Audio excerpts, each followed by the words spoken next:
Meet Paul. He's 9 years old, and after falling 2 entire grades behind in reading, he's finally caught up. In fact, he's doing so well that he won't need a modified school program next year. His teachers are floored.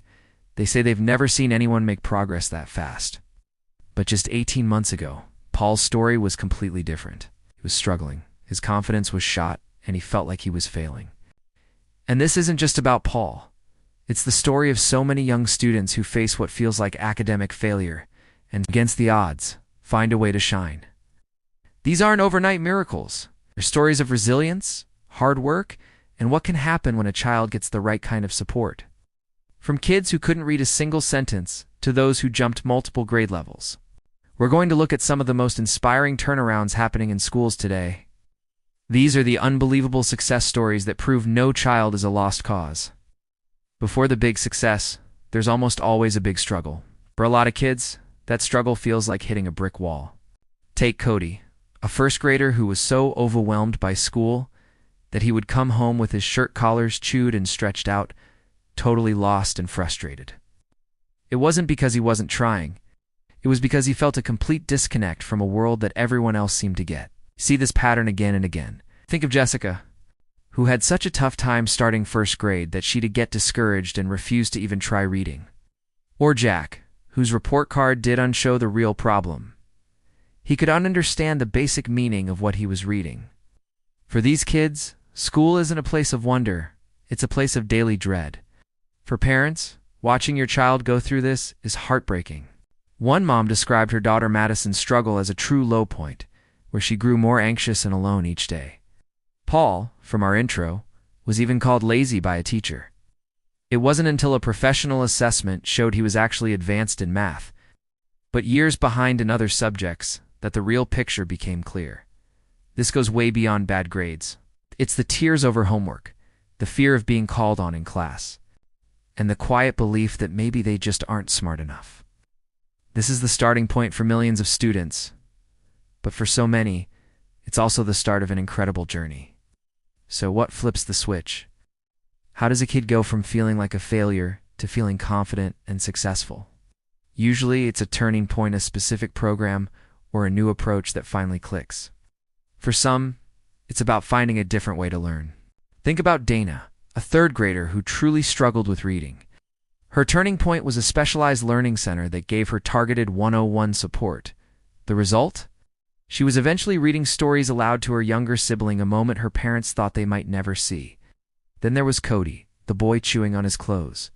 A summer program taught him new strategies to understand his schoolwork and handle stress. Went back to public school and thrived. For other students, the change comes from support built into their school, like the Title I program. This federal program gives extra funding to schools to hire more teachers and offer tutoring. Elijah is a perfect example.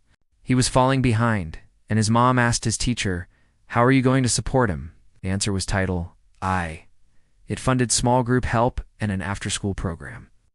Thanks to that, Elijah's grades climbed to B's. But success isn't always about catching up.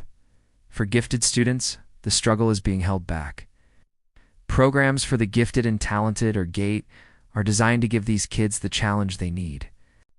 Take Rian, an 8-year-old, who started mastering pre-algebra, or Sophia, a first grader who advanced to whole grade levels in reading.